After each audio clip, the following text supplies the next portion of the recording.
এই মাদ্রাসার চেষ্টা করেছিলাম গত 17 বছর 12 বছর 13 বছর আগে সর্বপ্রথম পাঁচখালী যদি 13-14টা ভবন আসছে, প্রথম ভবন দিয়েছিলাম আমি এখানে এই হোসানিয়া মাদ্রাসায়। দ্বিতীয় ভবনটা দিয়েছিলাম আমি বর্মাদ্রাসা বর্মাদের বিভক্ত না হওয়াতে অটোমেটিক চলে গেছে। এই ভবনটা যে কোনো কারণে আমাদের সমন্বয়হীনের অভাবে, এটা ওদের দোষ দিব না, আমারও দোষ থাকতে পারে, এখানে যে কোনো কারণে চলে গেছে, এখন আর চলে যেতে দিব না ইনশাল্লাহ। সামনে যে কয়েকটা কথা বলেছি আমি, একটা ভবন, একটা হচ্ছে আলিম পরীক্ষা, আলিম উন্নতিকরণ আর সংস্কার করার যেটা যেটা প্রয়োজন আমি সহ করবো ইনশাল্লাহ।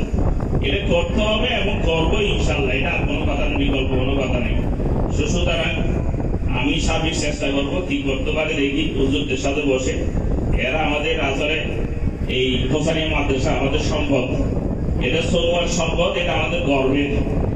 এই সরুয়া হোসানিয়া মাদ্রাসার উত্তর দিকে যদি দেখেন 5টা, আমাদের টোটাল কয়টা ওয়ার্ড? 9টা ওয়ার্ড। কয়টা ওয়ার্ড? 4টা ওয়ার্ড এদিকে, 4টা ওয়ার্ড এদিকে, তাহলে এটা কয় নম্বরে? এটা 5 নম্বর ওয়ার্ডের নম্বর কত? 5 নম্বর। এর থেকে সৌভাগ্য আগে হতে পারে আমি নাবড়া স্কুলে বিদায় অনুষ্ঠানের প্রধান অতিথি ছিলাম। দেখি যে আমি সোনোয়ার স্টুডেন্ট কয়জন দেখছি যে অর্ধেক সোনোয়ার স্টুডেন্ট হাত তুলেছে। ইজিডি স্কুলে প্রধান অতিথি ছিলাম, ইজিডি স্কুলে বলেছি হাই স্কুলে, আমি বলি সোনোয়ার স্কুলে কয়জন 60% হাত তোলে। রাজাহালি স্কুলে গত 2 বছর আগে প্রধান অতিথি ছিলাম, রাজাহালি ইয়ার আলী স্কুলে। এবার ওদেরকে বলে তোমাদের আপনাদের কি প্রয়োজন বলে, একটা যাত্রী সানি প্রয়োজন, যাত্রী সানি করেছি। তার একটা ব্রিজের প্রয়োজন, আমি ব্রিজ করার পূর্ব শর্ত হিসেবে সাকুরে দিয়েছিলাম ওখানে।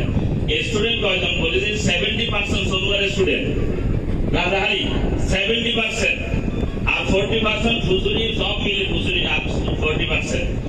এর সময় শুধু বুঝেন আপনারা, এগুলা আমাদের কারণে পিছিয়ে গেছে একেবারে।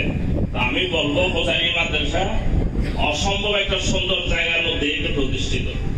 এই যে রাস্তা, যাতায়াতের রাস্তা, এলজিডি রাস্তা, এটা এলজিডি রাস্তার সাথে লাগানো, এটা বাগান করা যাবে, একটা চমৎকার একটা পরিবেশ, একটা বাগান করা যাবে। কুতুবদিয়া থেকে সব দিক দিয়ে শুনে আসার একটা সুন্দর জায়গা এটা। আমি বলবো আমাদের যারা সিনিয়র শিক্ষক শিক্ষিকা আছেন, একটু সবাই তো আমাদের আলোকিত।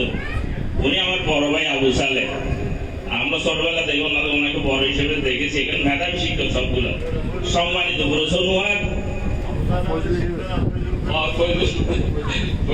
আমরা ছোটবেলা ধরে ওর বড় ভাই হিসেবে আবু সাল হিসেবে রাখি, আবু সাল হিসেবে আর কি। তো এইভাবে অনেকে আমরা ডাকলাম, আমরা জানি তো মানিকের নাম একটা কি আছে, আমরা ছোটবেলা থেকে মানি ডাকছি, এখনো মানি ডাকতেছি, মন ছোট। এখানে অতিথিরা অনেক সুন্দর সুন্দর নাম বলতেছে, আমি তো ডাকতেছি মানি, যেহেতু ছোটবেলা থেকে ডাকতেছি। তা আমি বলবো আজকে আমরা জামাতের 2জন প্রতিনিধি এখানে আছে। এখন বাঁশখালীর রাজাকে জামাত ছিলেন তো আপনার এমপি প্রতিনিধি 2জন আমাদের মঞ্চে আছে এখানে। তো এখানে আর কিছু লাগে না, আমার কথা না, আমাদেরকে আগুন দিয়ে জ্বালিয়ে দেওয়া উচিত, কিছু না হলে। কি বলেন? আমাদেরকে একসাথে নিয়ে আগুন দিয়ে জ্বালিয়ে দেওয়া উচিত, কিছু না হলে হোসানিয়া মাদ্রাসা। এটা আমাদের সম্পদ, এই মাদ্রাসাটা, এটাকে নার্সিং আমাদের দায়িত্ব। তো সুতরাং আমি আপনাদের জন্য যেভাবে বলেছি, আরো কিছু করানো থাকলে ইনশাল্লাহ, বেশি কিছু না বলে বেশি কাজ করাটাই উচিত। আমি আপনাদের যারা পরীক্ষার্থী আছেন, আপনাদের শুভকামনা, আপনার রেজাল্ট ভালো। তবে ফেলের আশা না করে পাশের, বুঝতে পেরেছেন তো আপনারা আমি কি বলেছি, যে 3 ঘন্টা পরীক্ষা দিবেন, 3 ঘন্টা প্রথমে পাশে চিন্তা করবেন, কি করবেন? প্রথমে পাস করে ফেলবেন, ওখানে বসে পাস করবেন, তারপর রেজাল্ট কত উন্নত কি করবেন সেটা আসতে পরে।